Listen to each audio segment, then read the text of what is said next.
Hi, I'm Carla, and I have Jess joining me in studio today.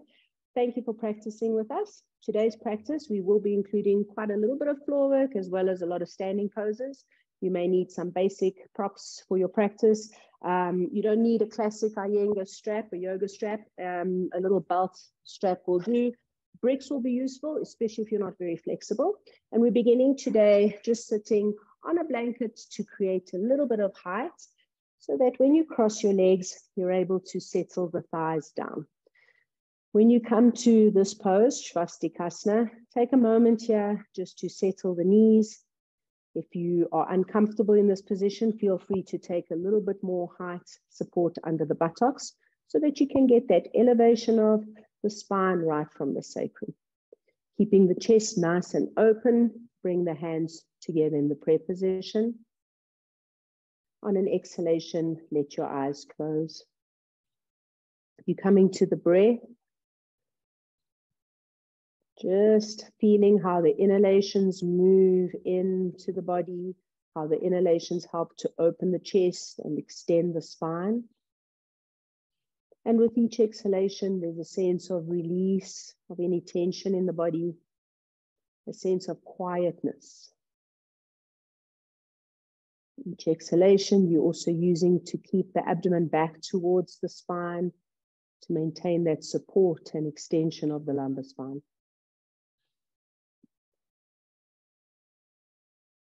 Begin the practice with the 3 Oms. Om.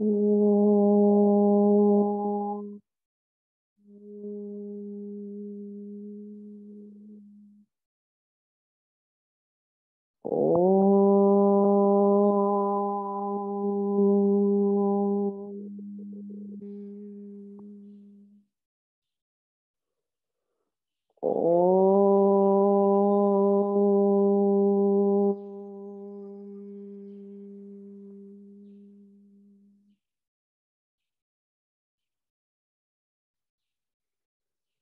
On the next breath out, just drop the head down. Take a moment here to salute the divinity within.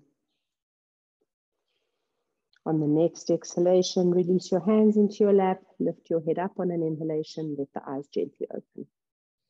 With the spine nice and tall, keeping the spine upright, you'll just take a gentle twist to the right, so turning to the right. Use your left hand on that right knee to pull yourself around, and the right hand can go back towards the left side. You want to make sure that the right shoulder is not lifting, and you want to keep that length of the left side of the body lifting into that left armpit. The last thing to turn is the head. So first, rather focus on that turning and wrapping in the abdominal region before you just turn your head. You've been there for a few breaths. You're coming back to center. Take a moment in the central position to line up and extend again, and then on an exhalation, you're turning to the left. Here again, you're pulling with that right hand to bring this right shoulder around into your twist, so you're getting a lovely wrapping into that abdominal region. And the left arm, you can move it further back towards the right buttock. That gives you the capacity to open that left side of the chest some more. On the next breath out, coming back to the center. And then change the cross of the legs. Once more, take a moment just to settle. Feel that there's quietness in the groins. The knees are settled down. You can use your hands either on the knees to lift yourself tall or next to you, whatever's within your practice. And with that full extension on an exhalation, turning to the right. As you turn to the right, you're using the left hand to help get your twist.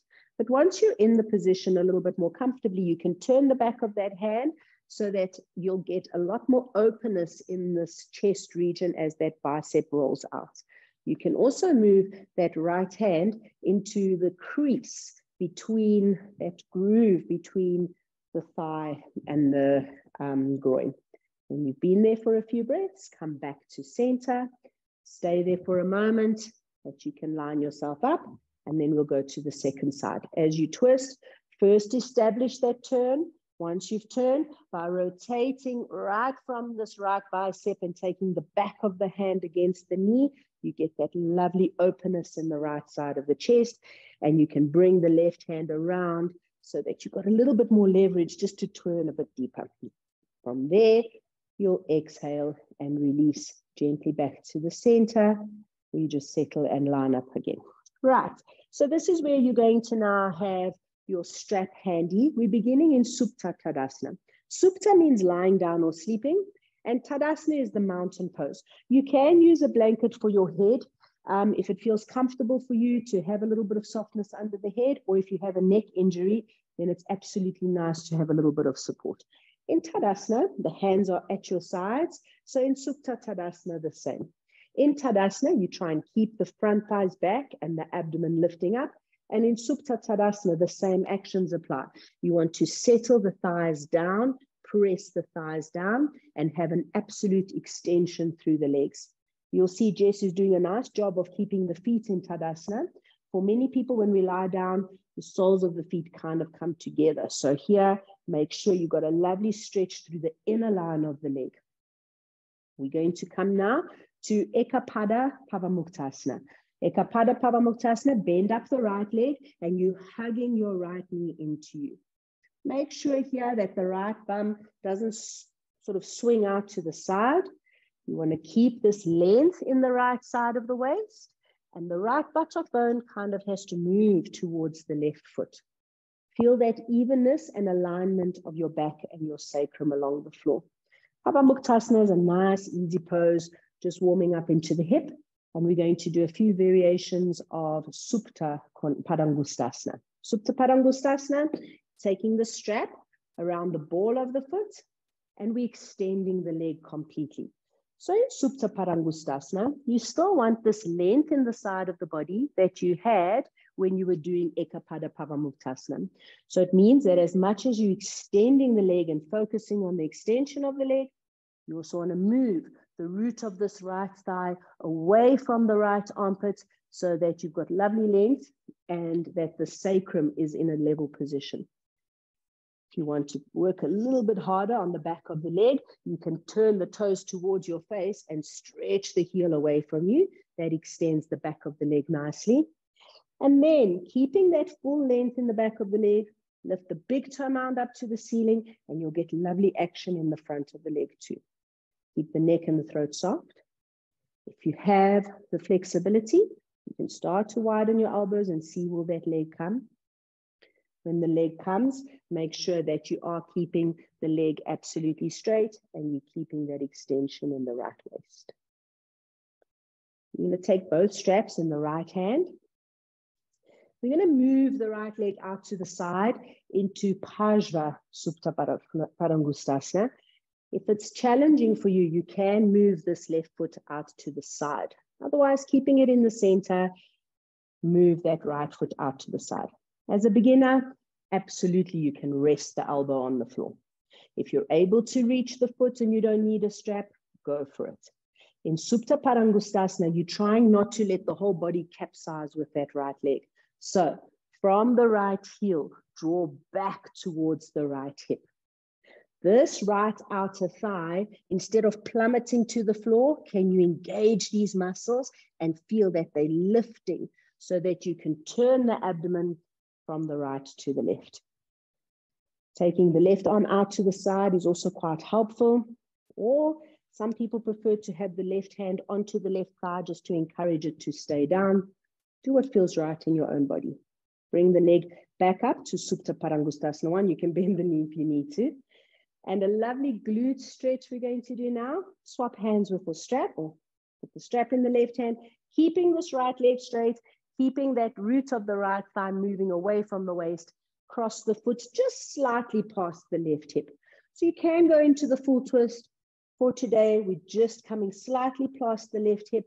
There'll be a narrowness in the pelvic region and a lovely stretch on that outer thigh and glute region. Once you've held that for a few breaths, bring the leg back to the center, hug it once again into Eka Pada Pawanmuktasana, and then release back to Supta Tadasana. Once again, come to a full Supta Tadasana. You can adjust the flesh of the buttocks if you need to. Extend into the legs fully. Make sure the knees are strong. And bend up the left leg into Eka Pada Pawanmuktasana. Once more, just loosening into that left hip and groin, getting that extension on the left waist, making sure that there's no sort of swinging of the buttocks to get the leg higher.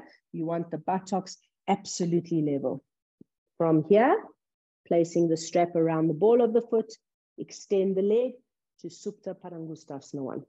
In Supta Padangusthasana 1, be here for a few breaths and just feel what happens when I extend the heel away and bring the toes towards my face. From here, keeping this full extension on the back of the leg, can you raise the big toe mound up so you're engaging the front of the leg a little bit more? Each exhalation, try to firm up the knee joint, keep the thighs nice and strong. Keep that root of the left thigh moving away from the left armpit, and the left buttock has to move towards the right foot. Again, if you have the flexibility, you want to widen your elbows and see, will that leg come? Bring it. Pay attention to your body. Don't harden the shoulders and the jaw. Relax the neck and throat too. So the only thing that's involved in the upper body is that the hands are holding the strap. There should be no tension. Be in there for a few breaths, taking both straps in the left hand. Once more, you can make that adjustment of moving the right leg out to the side as you take the left leg out to Parsva. Resting the elbow on the floor gives you a little bit more control of being able to lift this left outer thigh off the floor. So generally what happens in this pose is that this whole right buttock comes off the floor and you turn towards the leg. So you need to consciously revolve the abdomen from the left to the right. Keeping that hand out to the side helps you to balance. Keeping that hand on the thigh is also an option. And you're continually working at straightening and extending both legs. Then bend your knee if you have to, but bring the leg back up to 90. Switch hands. So with the strap in the right hand, you're taking that left foot slightly past the right hip. So you're not overdoing it, just getting that lovely stretch, still feeling that that length in the waist is there. Once more, there's that narrowness in the pelvic region. There's that stretch in that left glute. Now, leg back to the upright position. And you can release the strap, hug the leg into Eka Pada Pawanmuktasana. And from Eka Pada Pawanmuktasana, bring the right leg also, hugging both legs to you now in Dvi Pada Pawanmuktasana. So Dvi Pada Pawanmuktasana, the legs are to the chest. You're squeezing them into the chest. And kind of in your head, picture Adho Mukha Svanasana. Yeah, Adho Mukha Svanasana. The knees go wide, the toes stays together. So you can do that as well. It gives you a little bit more flatness in the back. And from this position, we're going to flip it over to Adho Mukha Svanasana. Okay, we are going to, from Adho Mukha Svanasana, come to downward dog, doing a few lunges or so. So if it's helpful for you to have bricks somewhere nearby, if you need them for the lunge, have them. Adho Mukha Svanasana is a wonderful release pose. At any point in the class, if you need to rest, come to Adho Mukha Svanasana. And the other thing you want to be sure of when you're doing today's class is that you do have space. So if you're right hemmed up against the wall, you might need to move.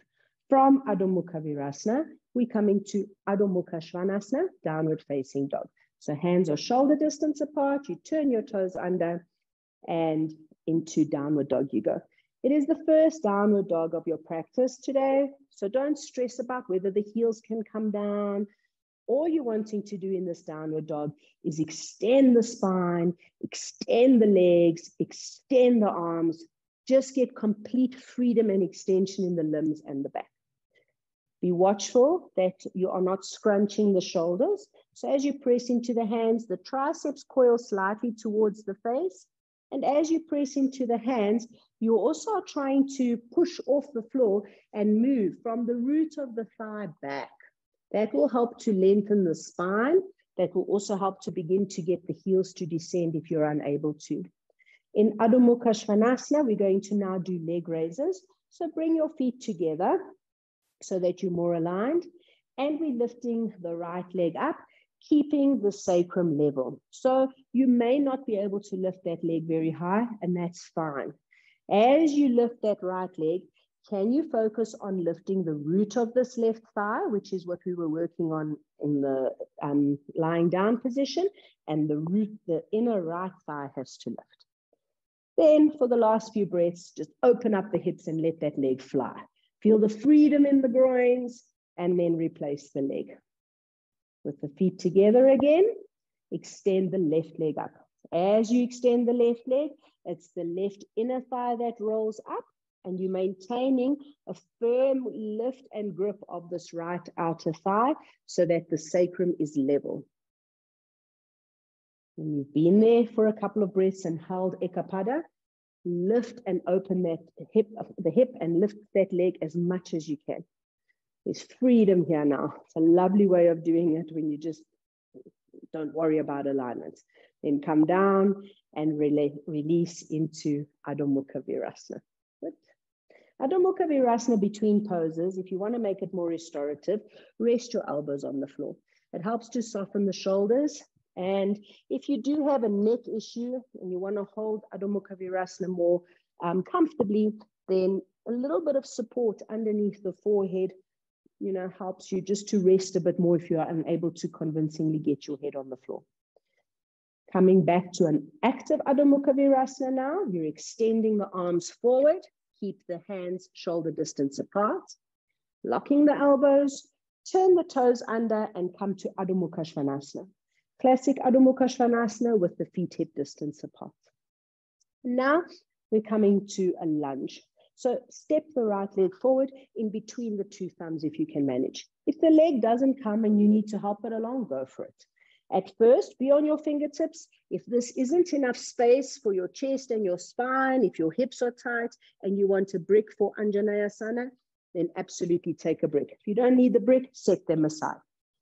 This left back leg, can we lift the knee off the floor? You want to keep this leg so strong, even as you're descending the sacrum down.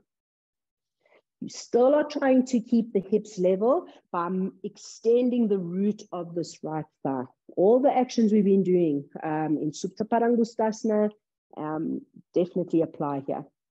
From here, rest the back knee on the floor, turn the toes under so that this shin becomes the foot of the pose. If you have a knee issue, you want a blanket underneath the knee, go for it.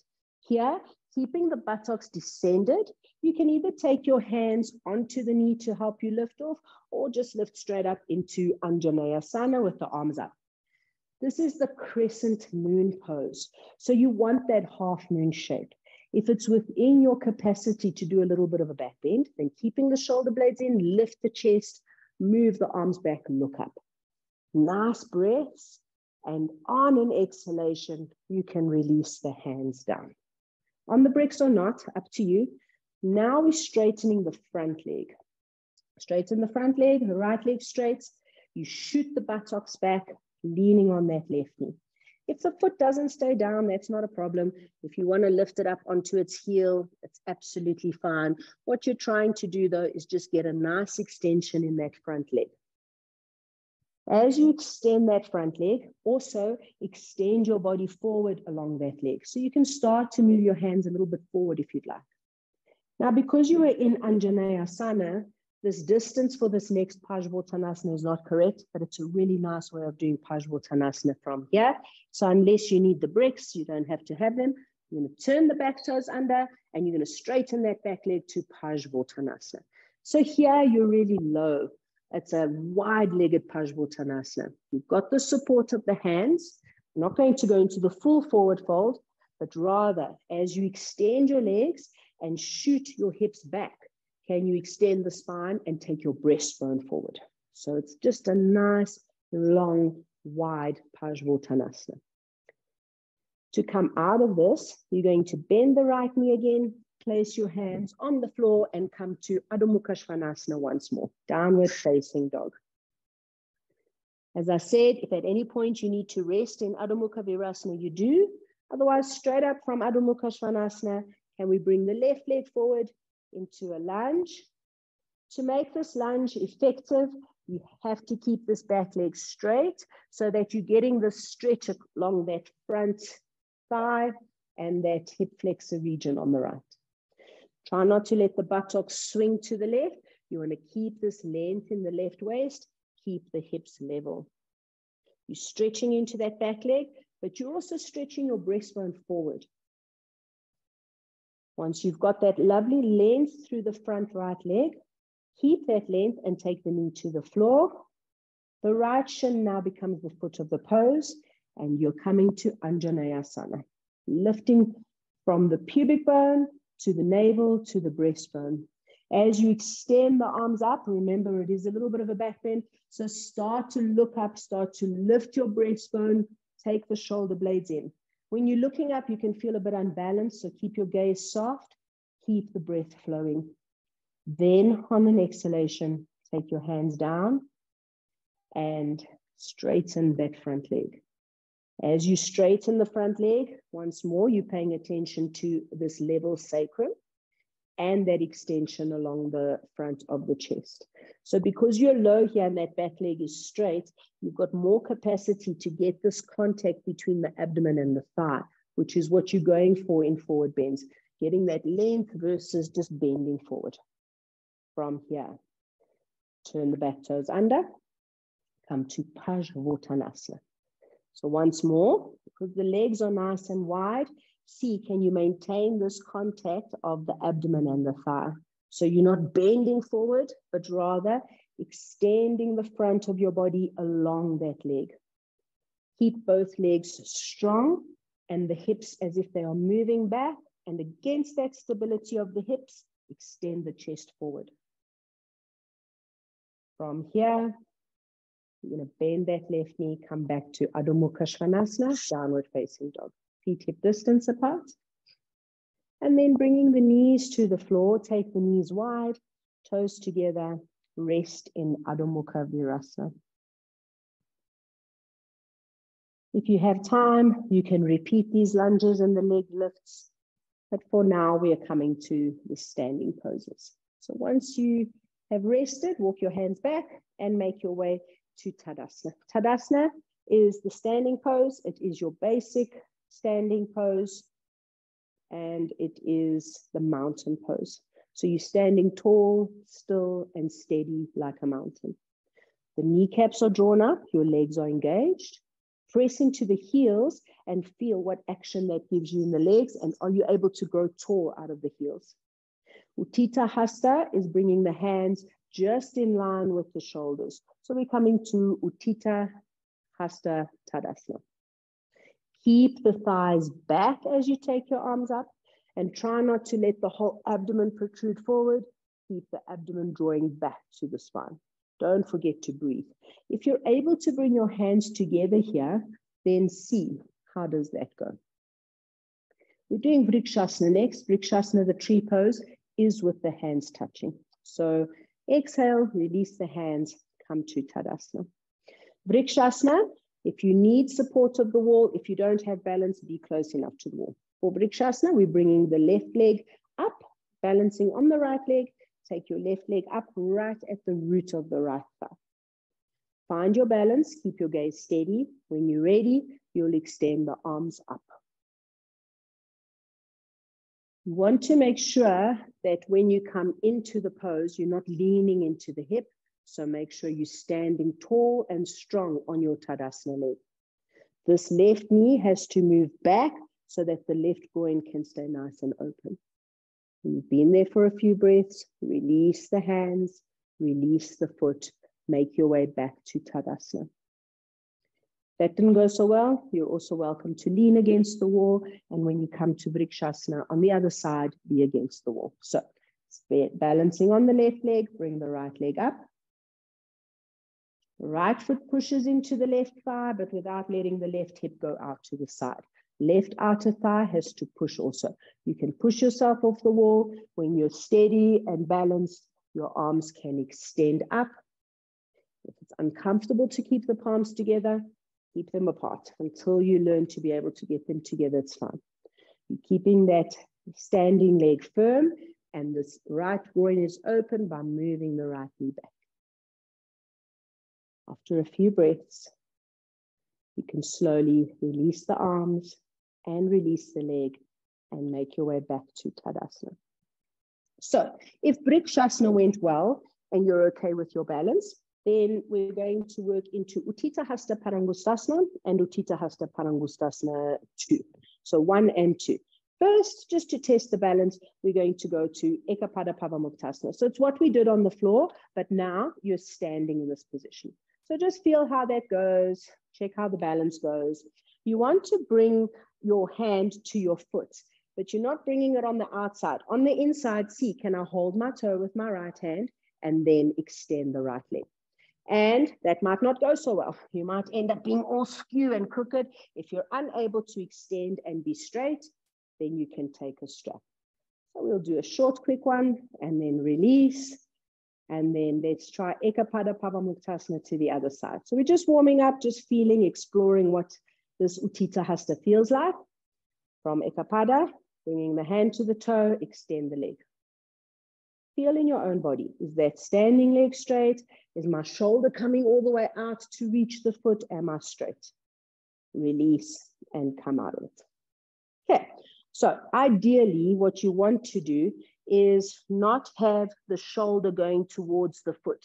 And if you don't have the flexibility and everything's going cockeyed, then a little strap around the foot gives you just that little arm extension to help you get correct alignment. Little loop is useful. Putting the strap around the foot also works. When you're ready, from Eka Pada Pawanmuktasana, hook the strap in your foot and extend the leg up. See, can I open my chest? Can I stand tall on the standing leg? Are both my legs straight? Adjust the strap if you need to. Be there for a few breaths.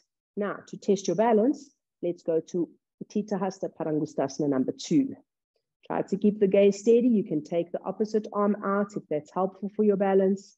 Good job there, Jess. When you're ready, you'll come back to Uttitha Hasta Padangusthasana 1 and release. Right. If you fall over, keep trying. Let's go. Eka Pada Pawanmuktasana to the left. Once you've got that left leg up, you're going to put the hand on the inside to keep the hip in its place, holding onto the toe or the strap, extend that leg out. With the leg extended, just focus on a spot. Feel in your own body. Is my shoulder aligned? Is my standing leg strong? If you feel balanced and in control, start to open the leg out to the side for Uttitha Hasta Padangusthasana 2. This isn't the easiest pose for most people, so good job making it look doable. And then bring the leg back to the front. And release back to Tadasana to rest. So one more way of doing Uttitha Hasta Padangusthasana 2, which is quite fun, is to come from Vrksasana. So in Vrksasana, I'm going to lean down and just extend the leg out to the side. So whether you need a strap or not, you decide based on the first one that we did. Feet in Tadasana, so line the feet up. Feet in Tadasana, find your focal point, some stillness in the body and the brain. And when you're ready, bend up the right leg, bring it into Vrksasana, the tree pose. Find your stability on your left leg, then reaching down for that right toe. Can you open that right leg out to the side for Uttitha Hasta Padangusthasana number 2? Not the easiest approach, but a nice way to explore that side stretch. Again, you can use a strap if you need. Back, and you can just put the foot down. You don't have to come back to Vrksasana. Good. When you're ready, we'll do the left side. From Tadasana, get that left leg into Vrksasana. Stabilize the right leg. When you feel comfortable and ready, you reach down for the foot and with control, work your way into Uttitha Hasta Padangusthasana number 2. So, you want to practice it without a strap. And then you want to see if you need the strap, you take the strap and you do what your body feels you're able to do in your own body. Right. We're coming now to Trikonasana. Trikonasana is one of the basic standing poses. It's a wonderful pose. It's the triangle pose. So in Tadasana, when you come into Trikonasana, classically, we jump the feet apart, but you're welcome to stand, especially if you have injuries. You want to line up from the wrist bone to the ankle. So That is kind of the width. And coming to the right side first, when you turn to the right, the left toes come in just slightly, and the right leg turns at the root of the thigh. So this whole thigh has to turn to the right so that the knee faces the foot. Relax the toes. Keep this outer calf and outer thigh cutting to the left. And now, when you come to Trikonasana, move the root of the right thigh to the left so that there's this length on the right side of the body. The top arm comes in line with the bottom arm. You're trying to, as you do it in Uttitha Hasta, get this openness from the right going to the left. This left thigh has to stay back. Keep breathing. You want to line your body up over your right leg. If you have no neck injuries, you can look up at the top hand. You don't look up at the top hand by throwing your head back. Keep the back of the neck long when you do that. Breathe. Each inhalation, lengthen the spine. Each inhalation, spread across the arms like you're trying to hug and embrace the whole world. Exhale. Each exhalation, be sturdy on the legs and the feet. When you come up, you want to use your breath. So at the end of the exhalation, there's a little bit of forceful action that happens, and use the inhalation to come up. Turn the feet to the front. If you're a beginner or if you're tiring, keeping the hands on the hips like this, absolutely permissible. Get the feet, outer edges of the feet parallel to the outer edges of the mat. When you feel ready, extend the arms out to the side, Uttitha Hastasana. Turn the right toes in and turn the whole left leg out. Remember, you're not just turning the foot. Can we turn this whole knee? So the outer calf, outer thigh has to cut back. As you turn this left leg, this right leg has to stay back. Then moving the root of the left thigh to the right to get this length on the side of the body, come to your Trikonasana. Top hand, the palm faces forward. As you inhale, you still lengthen and lift the chest. And as you exhale, release the shoulders down the back. So there's lots of triangles in this pose. The 2 feet and the top hand form a triangle. The legs form a triangle. There's this triangle here, and this length in the left side of the body is important so that that triangle looks like a triangle and not an ice cream cone. Breathe. Strong legs.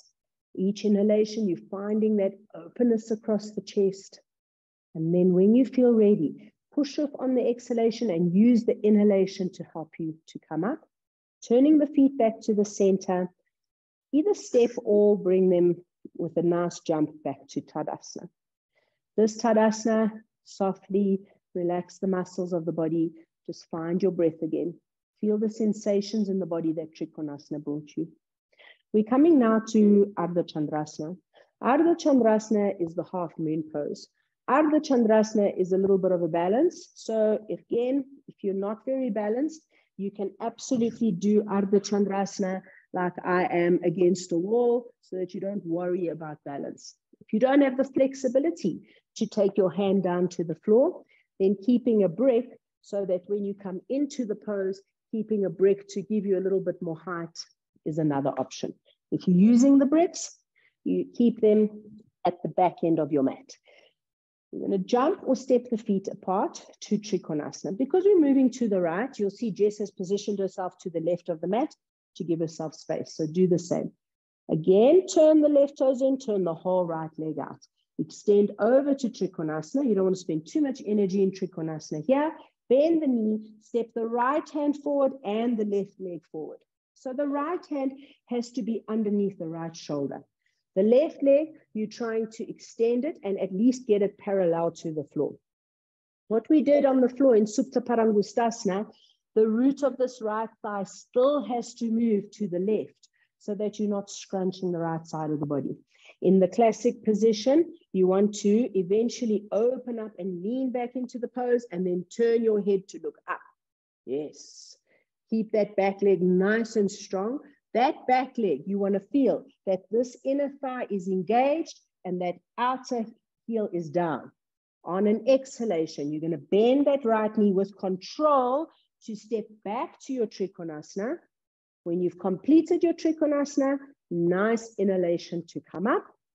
Turn the feet, bring the feet to Tadasana. In Tadasana, again, find your breath. feel your body, just be for a few breaths. We're going to come now to the right side of the mat to do Ardha Chandrasana to the left. So from Tadasana, inhale and either step or jump the feet apart. Turn the right toes in, turn the whole left leg out. This movement of the root of the left thigh, keeping this left buttock in and this knee pointing towards the toes, is very, very important to keep your alignment in Ardha Chandrasana. Come to Trikonasana. From Trikonasana, you have to move. So bending that left knee, step the right foot forward, step that left hand forward. Find your balance. Open your chest. Keep lifting that right leg. The root of this left thigh has to keep moving back and cutting towards the right side. Remember, it's this right inner thigh has to lift and engage, but there's a feeling that there's a weight on this right ankle. You want to keep opening the chest. If it's within your capacity to do so, you can turn your head to look up at your right arm. And when you come out of it, don't think about going back to Trikonasana, you'll fall over. When you come out of it, just think of bending that left knee with control. If you bend the knee with control, you can get out of the pose the way you came into it. Lifting up, turn the feet, and bring the feet together, rest in Tadasana. Tadasana is also sometimes called Samastiti.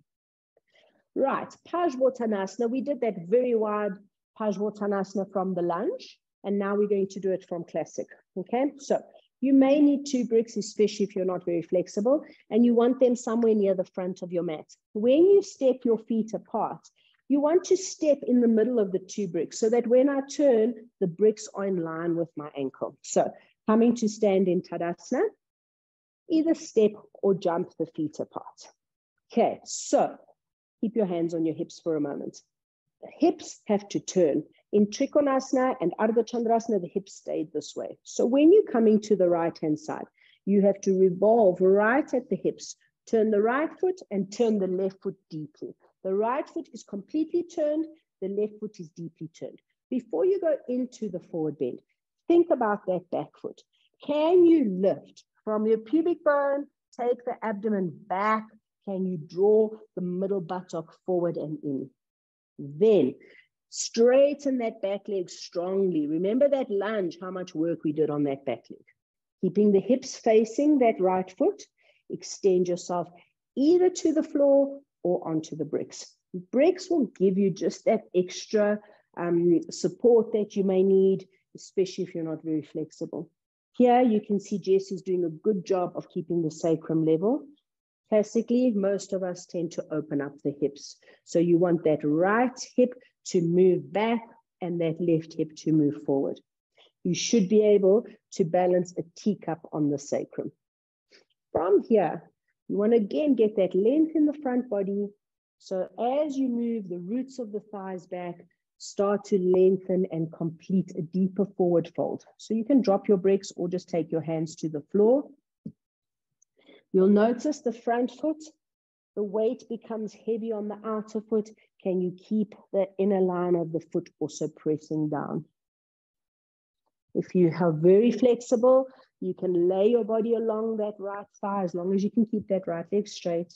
And if you're very flexible, you can move your hands back, let go your head, look towards your left foot. In forward bends, you're extending the front body. But yes, when you complete a forward bend, there is a slight roundness to the back, as long as you keep that extension in the front body. To come up, strong legs. Come to the halfway. Strong legs feel as if you're ripping the mat apart.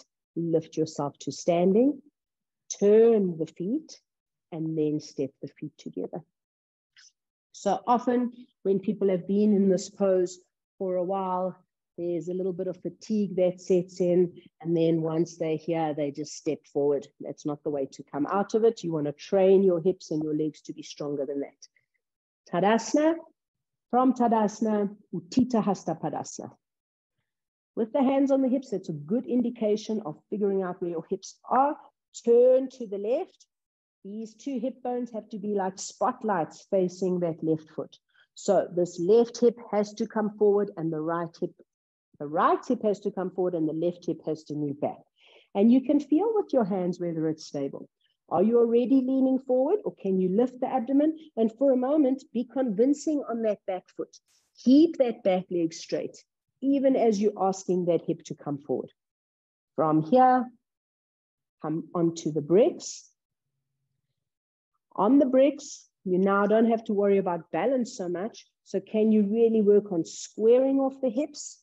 You'll feel that narrowness in the pelvis that you had when we did the crossover in Supta Padangusthasana. Maintain that length in your spine, extension in the front body, and then if you're able, you can start lowering the bricks. You can start working your way into a little bit of a deeper Parsvottanasana. The idea in Parsvottanasana is that you're coming to a forward extension. You're extending along that leg. You're not bending into a crooked shape. So use the bricks if you don't have the flexibility. Once you're able to get the hands down, move the hands back and let go of your head so you're looking back at the foot. So one side might be easier, one might be a bit more challenging.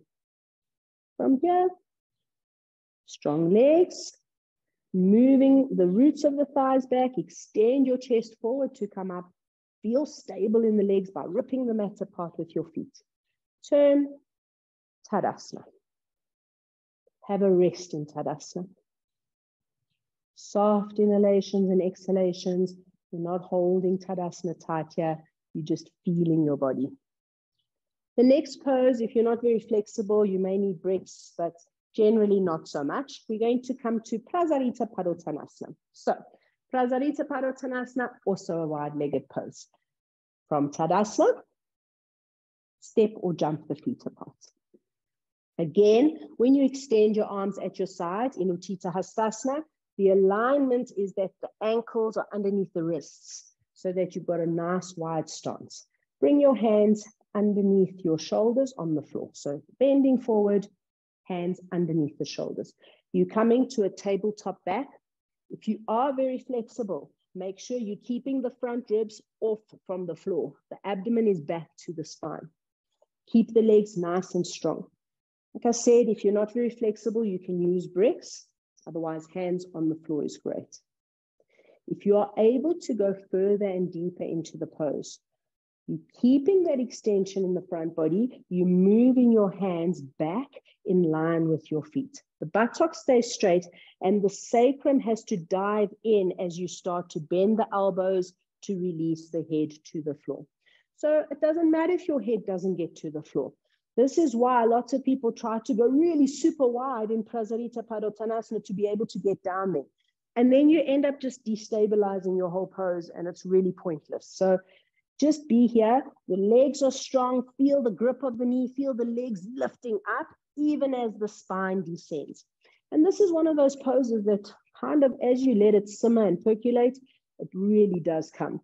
The elbows, can you keep them in line with the shoulders? And you can move your hands even further back beyond the feet if that's comfortable for you to do. Keep just lengthening the spine. Feel that from the sides of the body, the rib cage is just releasing down to take the head to the floor. Strong legs, bring your hands back underneath your shoulders. And if you need to heel toe in already, start to heel toe in already. Otherwise, stand with the wide legs and then bring the legs together for Tadasana. Or your feet slipping a bit on the mat. Yeah, not the most comfortable pose to do when you're slipping. Okay, so our last and final standing pose is Uttanasana. We're going to do Uttanasana like a beginner with the feet hip distance apart, just to allow a little bit of freedom in the sacrum. If you want to turn to the side. Ardha Uttanasana is when you bring your hands onto bricks in a halfway position. So Ardha Uttanasana to start off with. The legs and the feet are in Tadasana. The knees are drawn up. If you are very, very tight, you want to, from the center hamstring, lift the buttock bones. Really get that sacrum to come in and feel this tip in the pelvis. This tip in the pelvis, if you're very flexible, don't overdo it because then you get what they call yoga butt, where you actually sort of injure the insertion point. Bring the weight of the hips over the ankles. As I said, when you're coming into an extension, a forward bend, you want to find that extension in the front body. And if you've got that extension and the legs are straight, you can start dropping the bricks down. If you don't need the bricks at all, you can move the bricks away. And if you can keep the legs straight, this alignment of the hips over the ankles, once more, like you did in Prasarita Padottanasana, let go the head, move the hands back in line with the feet if you can, and just feel that strength in the legs. As you pull up the knees, the thigh muscles lift to hold you in place. And as you exhale, feel the length and spread of the side ribs as you descend the head down. Don't hold a full deep Uttanasana if you are in pain. If you feel any back issues, if you have back issues, please don't force a forward bend. Bringing the hands underneath the shoulders once more. Firm up the legs. You want to come up with strong legs. Extend the breastbone forward and lift to a standing position. Bring the feet together in Tadasana. Last, final Tadasana. Good job.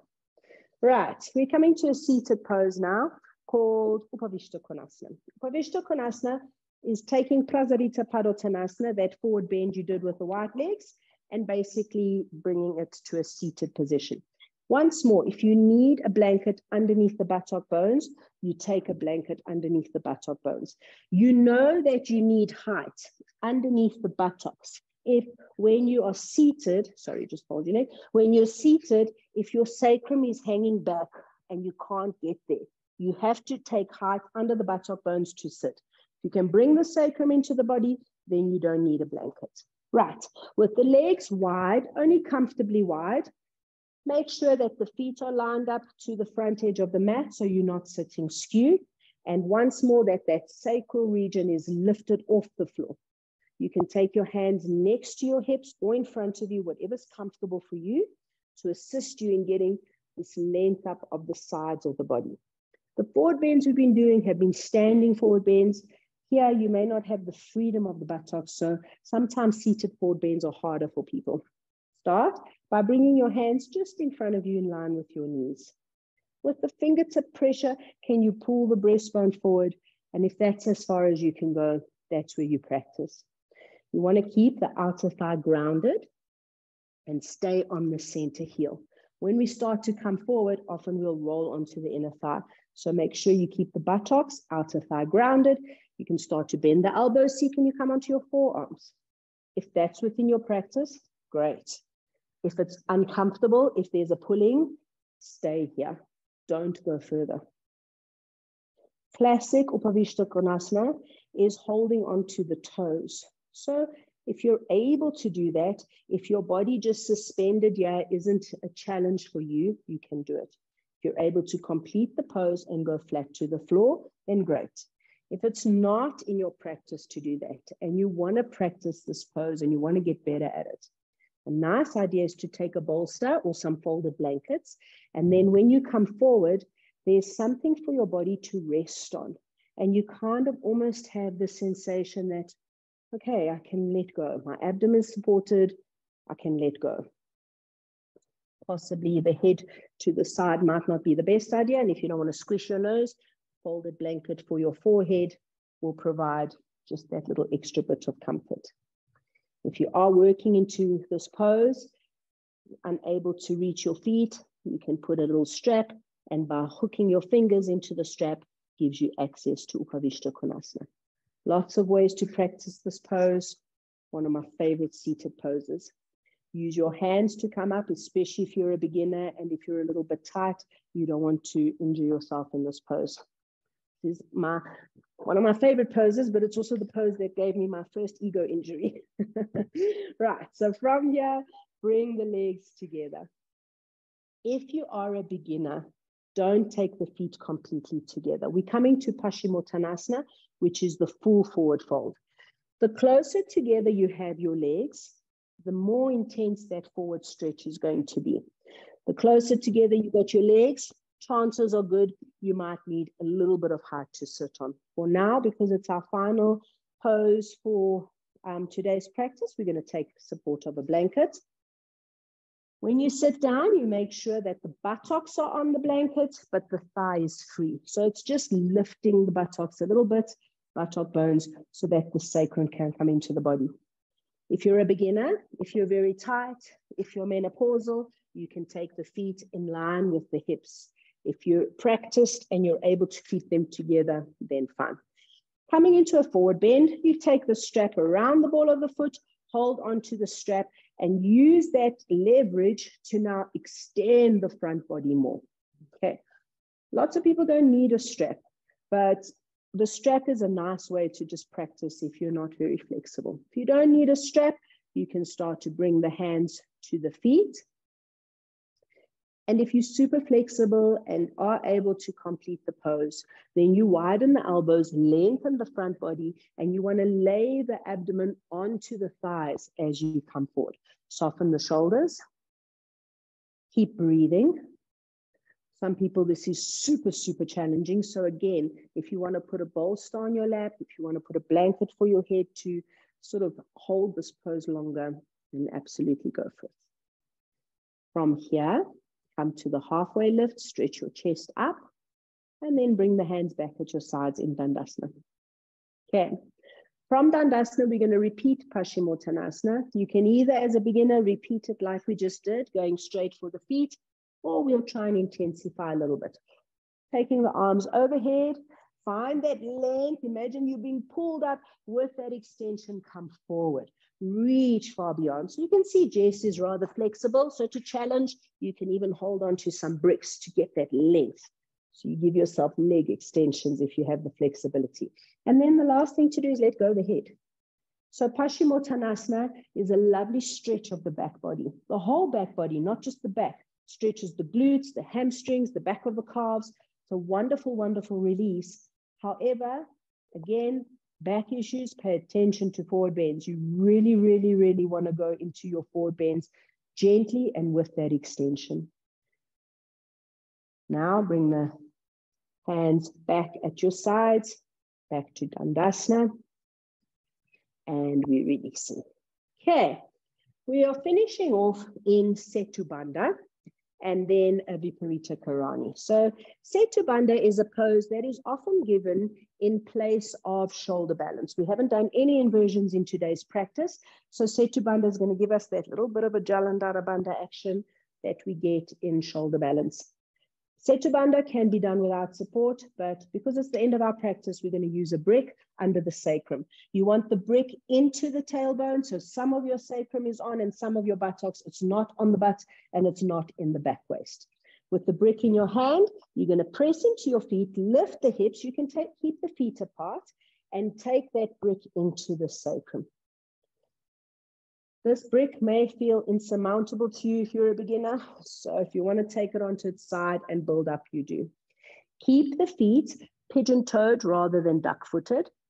And you want to roll from the outer thigh to the inner thigh, from the inner knee, press into the inner line of the foot so that the knees don't splay out. Make sure that it feels that your head is in the center, nose in line with the navel, back of the neck is long.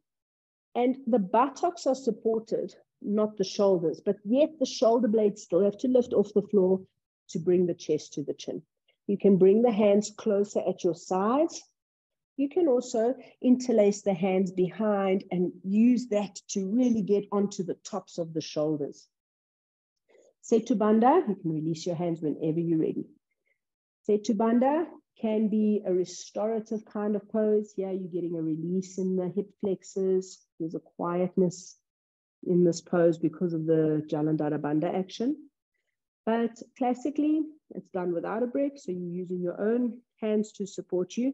And classically, it's done with straight legs. If you're able to stretch your legs, if you feel like stretching your legs here, go for it. If you have any back issues, if it's uncomfortable for you, then don't. Straightening the legs gives you more extension in the front of the thighs, also gives you a little bit of a deeper back bend. And bending your knees to stay in a bent leg Setu Bandha. To come out of Setu Bandha, and again, it depends on your own body. Most people aren't able to just work off the brick and release down. So you're welcome to take the brick down in stages. But when you come down, you have to release from the neck, one vertebra at a time until the buttocks descend to the floor. So be kind to your back. We haven't really done back bends. Your back isn't warmed. This was just kind of a counter pose to all the forward bends and a nice releasing pose after all the standing poses.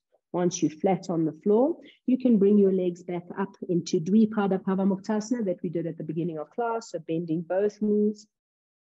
If it feels good for you, you can roll around a little bit. And while you're here, taking your arms out at your sides in line with the shoulders, drop both knees over to the right, just into an easy, gentle twist. Using from the feet, push off the feet to come back to center, and then drop both knees over to the left.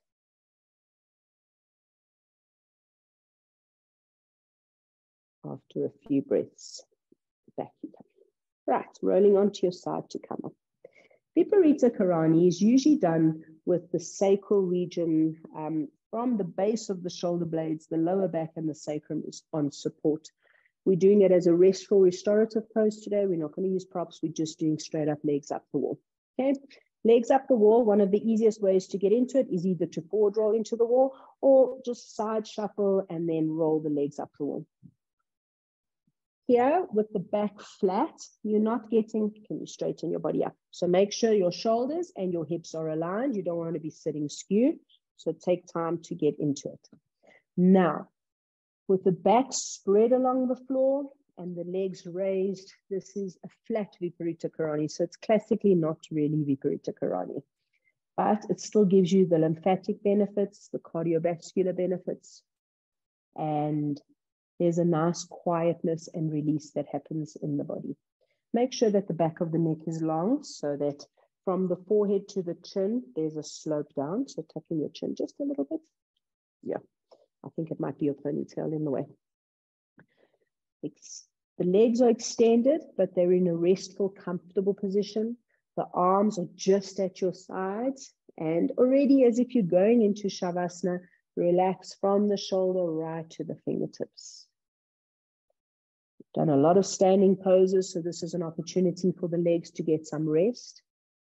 This is a wonderful, wonderful pose. Just to kind of restore your energy. It's a wonderful pose leading into Shavasana. And actually, it's the kind of pose you can pretty much do every day.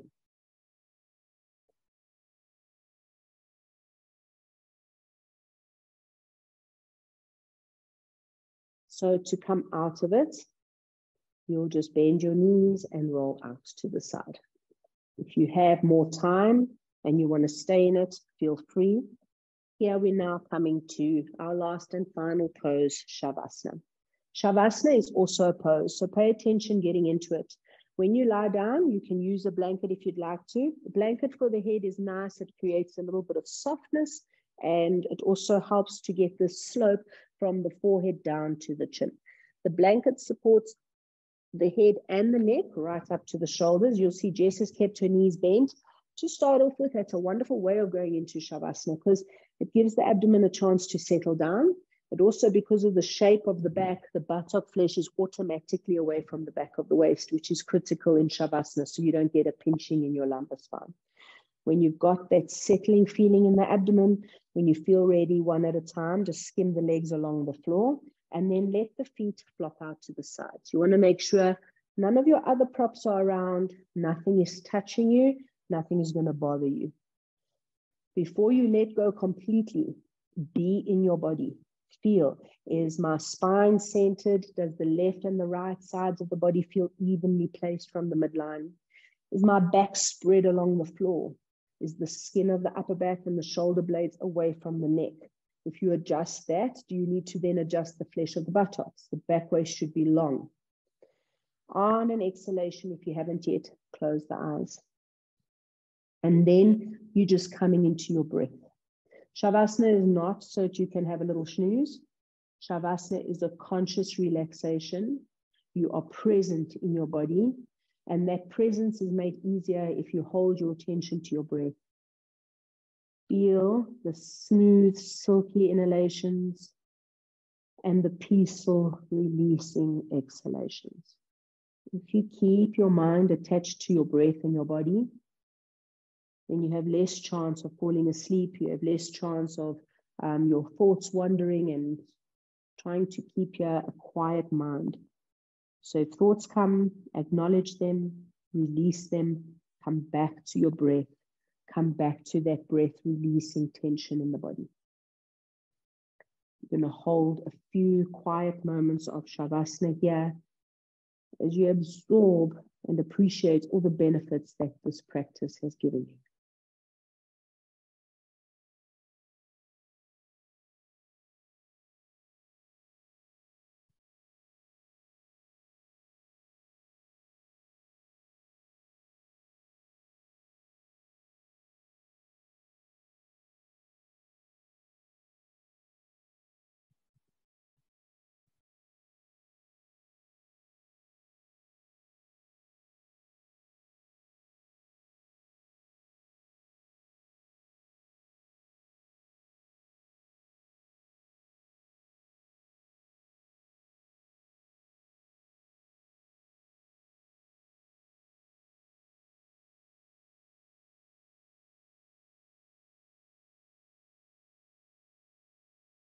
To move out of Shavasana, first begin by just coming back to the breath. Find fuller inhalations, and then bringing your hands anywhere to rest on your torso that's comfortable for you. Physically connect with that breath. And the next breath in, stretch your arms over your head. You can give your body a long, deep stretch and yawn or sigh the breath out. Now bend the knees. Gently roll onto your right-hand side. Cradle your head in your right arm for a breath or two. Keep your knees curled into the chest, eyes closed, and the left side of your body just holding you in this quiet Shavasana state that you can hopefully tap into throughout your day. When the eyes feel ready to open, you're going to use your left hand to help you up into a seated position. Come into any seated position that is comfortable for you. Once you're seated, close your eyes, lift up your spine, open the chest, and bring the hands together in the prayer position.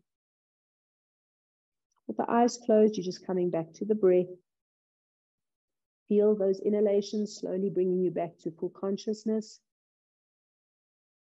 Taking a moment here to give thanks for the health and strength of your body. When you feel ready, let the eyes gently flutter open and focus. Namaste. Thank you for joining us. Thank you so much, Jess. We'll see you next time.